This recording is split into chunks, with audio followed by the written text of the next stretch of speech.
Welcome to the art of living with a dog.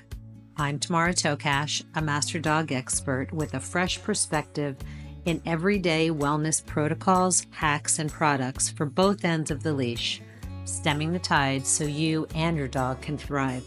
I've questioned the norms and connected the dots to forge a unique path that truly transforms how you and your free-spirited companion live. Let's get digging.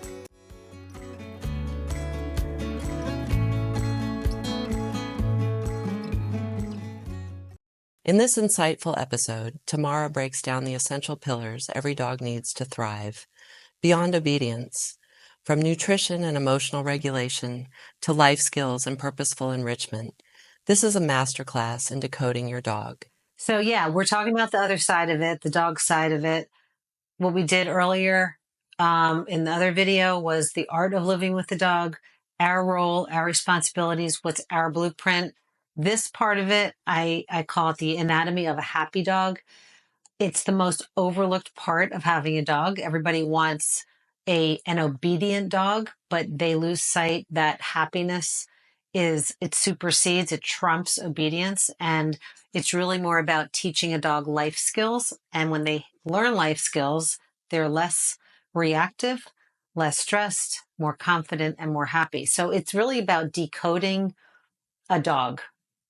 And when we decode a dog, everyone again has a different dog. And when we're living and sharing our life with an animal like a dog, it really is imperative that we sit, we stop, and we observe. And so the blueprint for the dog is, and you might have 3 dogs in your house. You may have had dogs your whole life. You might have 1 dog for the first time in your life.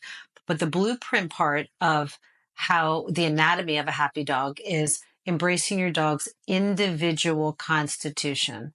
So what makes your dog tick?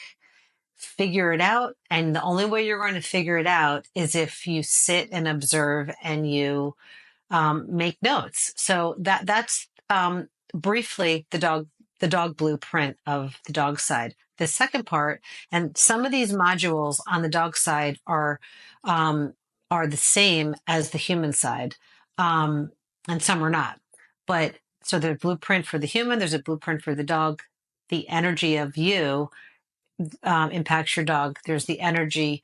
Again, always remember that your energy directly impacts your dog. So another suggestion in this category of how our energy it has a profound effect on our dogs is canines are able to detect our eye dilatation, a change in our eye dilatation. They also recognize our breathing, our respiration. And as most people know, there are service dogs that are highly trained to help people that have seizures and whatnot, and blind people, and the list goes on and on, bomb detecting, what have you. And but breathing is one of the easiest things that we can all pay attention to, that we can regulate. And I find that although we all breathe if we're alive, but I find that a lot of times we forget to breathe the right way. And there's a million courses out there that everybody can learn about breathing and box breathing and ways of, nose breathing and mouth breathing, and the list goes on and on. But if you ever notice, at the end of the day, in particular, when your dog goes in a circle counterclockwise and nests down, what they do right after that is they take a very deep exhalation. And it's just a way of them relaxing. And so what I have experienced is, at that end of the day, when they do that, you should do that. You're signaling to them, I got you. I'm good. You're good. We're relaxed. We're unwinding. And then throughout the other parts of the day, just for your own health, for the own oxygen intake, right? Like your VOC and everything, just be aware of your breathing, because if your breathing is really erratic, your dog is picking up on it. So that's just another part of the energy element that impacts a dog. The other one, the third module, is the dog-driven wellness again. And Ask yourself, what makes your dog, the dog that you're sharing your life with, what makes them happy? Because the dog you may have had, or your neighbor's dog, or whoever's dog, what makes that dog happy does not make your dog happy. I always have multiple dogs in my household.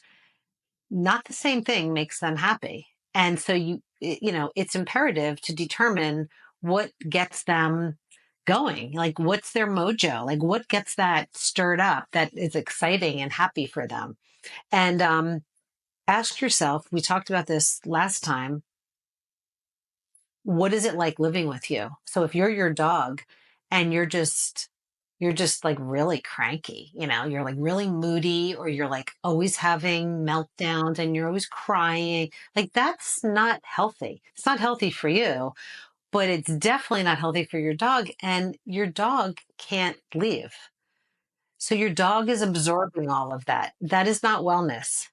That is a very um poor way of expending your energy, right? So um just ask yourself the simple question of, what's it like living with you? And planting that seed, I do believe, helps to improve your everyday decisions. And then your dog is the mirror of what those positive, hopefully positive decisions, end up being.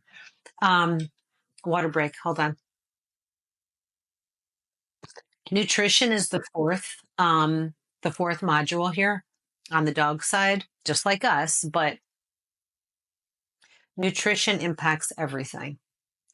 And without going into a very deep dive into nutrition, um, if we don't recognize that nutrition, the food that's out there for our dogs, for the mass public, the big box food, the kibble, the food that the vets are recommending, the food that's at Petco, and all of these big box food stores, um, it is killing our dogs.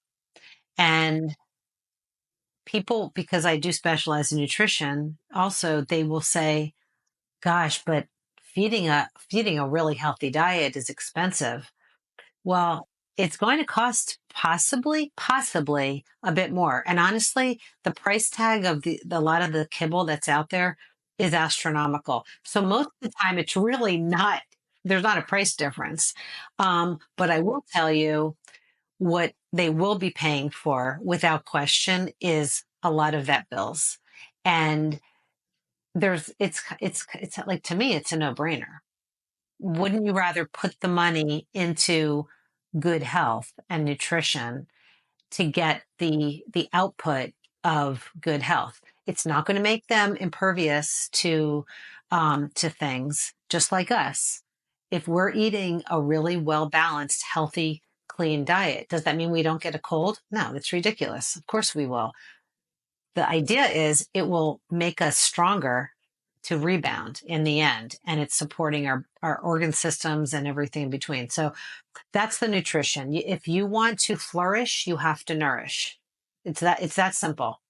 The fifth module of the anatomy of a happy dog is, it's called the seeking system. So it's just a scientific term for, it's imperative that you let your dog sniff. And I know people don't like their dogs to sniff sometimes. There might be good reason. There might be pesticides, chemicals, um, whatever it is. At the same token, there are plenty of places you can be bringing your dogs to allow them to sniff. And the science behind it, behind the seeking system, is it's a de-stressor. It's a dopamine release. It's a feel good interaction that dogs are experiencing. And um the a dog's sense of smell is 300 million times more than a human's. So for instance, when you go outside, particularly in the morning, and if there's dew on the ground, the dew is the droplets of water on the grass or what have you on the ground, holds the scent molecules. So there's even more for a dog to pick up. And every, you don't know, with a squirrel, was it a bird? Was it five other dogs? Was it a person? Was it a landscaper? Was it a garbage bag?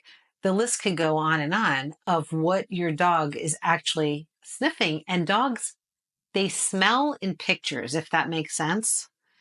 And so it's so complex. And the first 15 minutes or so of a walk should be delegated to, I'm just letting my dog sniff. If they're going to pull on the leash a bit more, all right, so be it. You don't want them dragging you down the street, but if they're going to pull just a wee bit more to get these scents in their nasal cavity, um, it's called a vertebral nasal passage. It is so highly sensitive. It's in the roof of their mouth. Um, then it is important for them to have the opportunity to seek things out. And the other part of the behavior module is, and this goes back to just letting your dog be and observing them. It's learning how to do a body scan of your dog. And what I mean by that is from the tip of their nose to the tip of their tail. You should be familiarizing yourself with, what does my dog look like when they're just chill and they're hanging out? What does my dog look like when they're alerting something? What do they look like when they're scared? What do they look like when they're agitated? And the list varies, but you should know the telltale signs, not just for your dog, but just like the classic signs. And so, um, going into the next module, it's the connection module, which was on the human side. It's about listening to your dog, and also, because everything's connected here, it's about listening to them, and in the module before, about their behavior. And there's something called calming signals, and I'm going to do a whole video on that with, at some point. It's such a fascinating topic because it's a complex way that dogs communicate with other dogs, other people, but unfortunately, the people don't understand what they're saying. And when we were talking about body language, a little bit back, this is part of the disconnect. People don't realize that certain signals or certain body language that a dog exhibits has a meaning. And if you know what that meaning is, and then you blend it with your own dog's personality and temperament, because those are two different things, personality and temperament. If you put those all together, then it makes more sense. Oh, my dog actually doesn't have an allergy at this moment. The sneezing is a type of calming signal. Right. I'm not saying that every dog that sneezes does not have an allergy or an environmental allergen reaction or sensitivity, but there are certain types of calming signals that a dog will demonstrate, that once we educate ourselves, it makes more sense. And then we understand what the dog is actually saying without speaking. So that's the second to last one. Pragmatic life skills. I know I've said this already. We've only done a few videos, but I keep saying it because it's so valuable um, in supporting our dogs, and it's just life skills. How do we help our dogs to get to a place where they are comfortable, confident, and happy, and also, resilient. I don't see a lot of dogs that are resilient nowadays. I don't see a lot of people that are resilient, to be quite honest, but that's a whole other video. But the resilience in pragmatic life skills, it's, I mean, it's bar none. It's, you need to have it, and you can teach it. Now, that's not to say some dogs, just like some people, are just born more resilient, but that doesn't mean you can't teach different skills, different strategies that they can pick up on that are incompatible with their default behavior.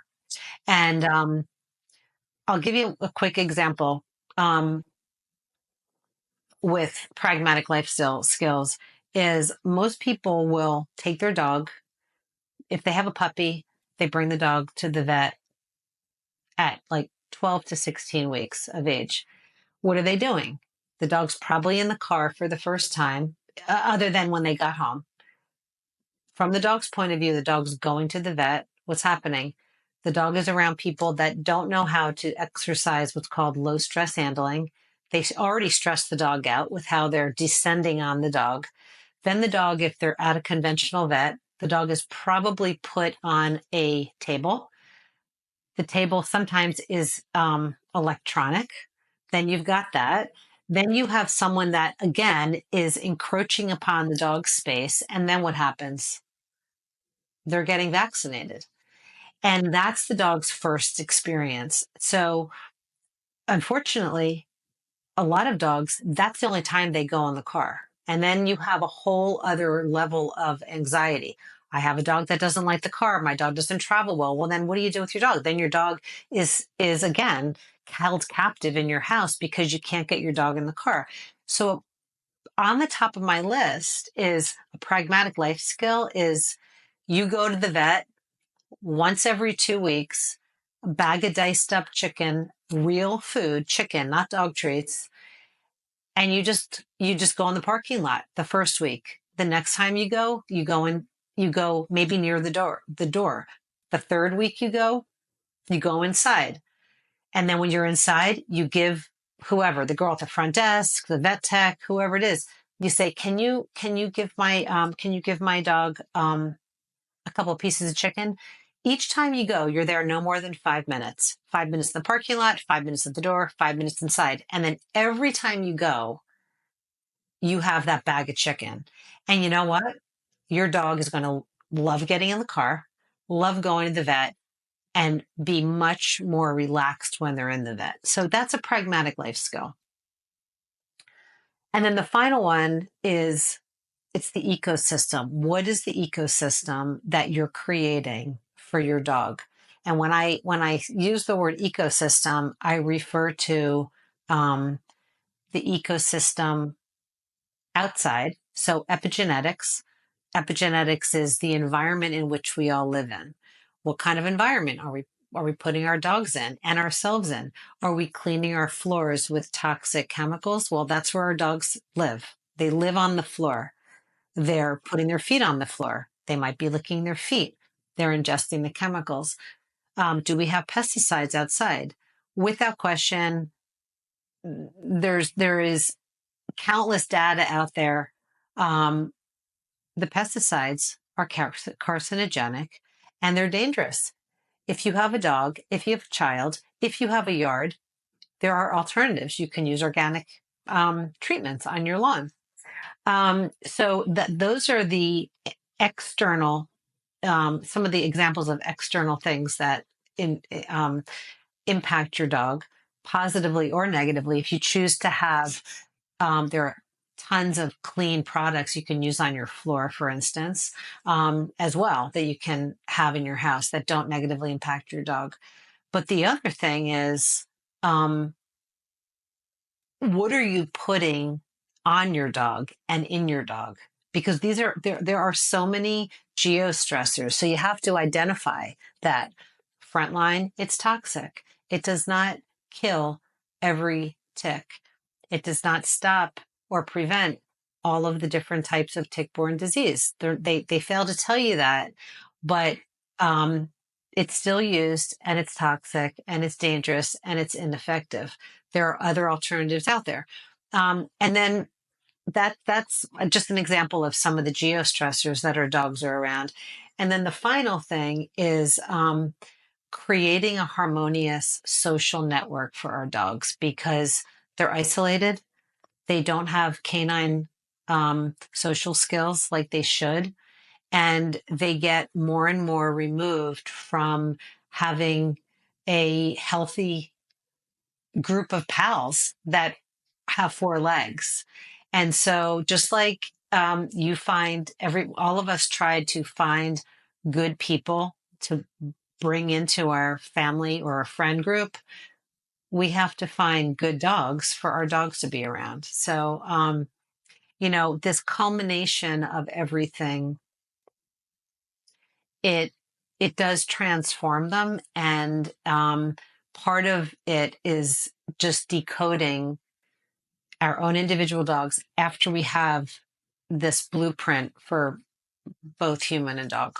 Um, but if you watch videos of like the bomb detecting dogs or tracking dogs, and there's different, there's cadaver dogs, there's search and rescue dogs. They actually have a and this is something we can talk about. I'd love to field questions from people, but finding, like, under some of these modules, just finding what is your dog has to have a sense of purpose.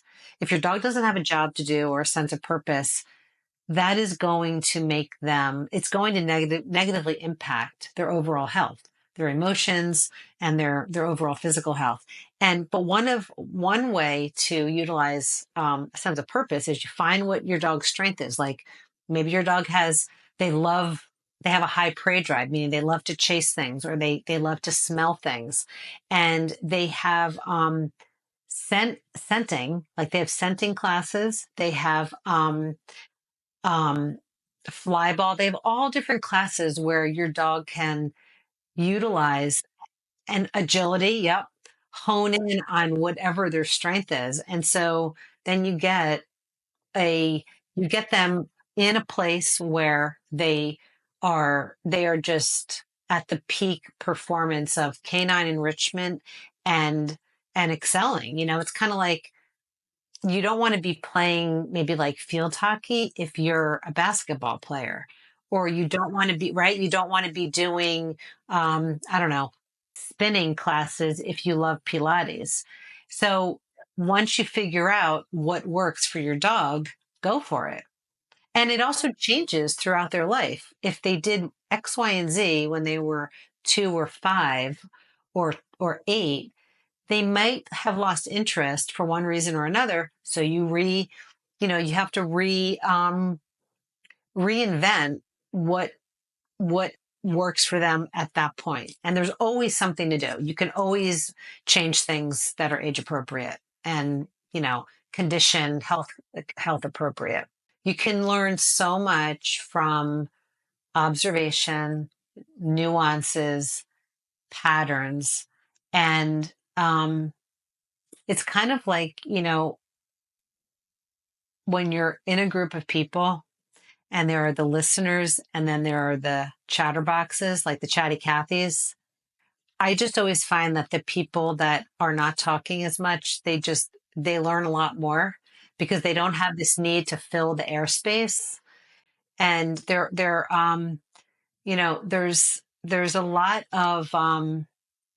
there's a lot of weight held in just having faith that your dog is going to be telling you what they need. You just have to hit that pause button and really believe in them. That wraps up today's episode of The Art of Living with a Dog, the dog side. We'd love to hear your thoughts. Leave a comment below and tell us about your dog, your journey, or anything you'd like to dive deeper into. Your story and your dog might even be featured in a future episode. You can also explore the full Unleash Theory masterclass on Tamara's website. Soon to be available as a recorded series you can revisit anytime. You'll find links to her book, Blessed, and ways to connect with Tamara in the description below. If you're enjoying these conversations and want more, be sure to subscribe and hit the notification bell. We have so much more to share with you. Thanks for being here, for showing up for your dog, and for being part of this community. Until next time, go give your dog some extra love today.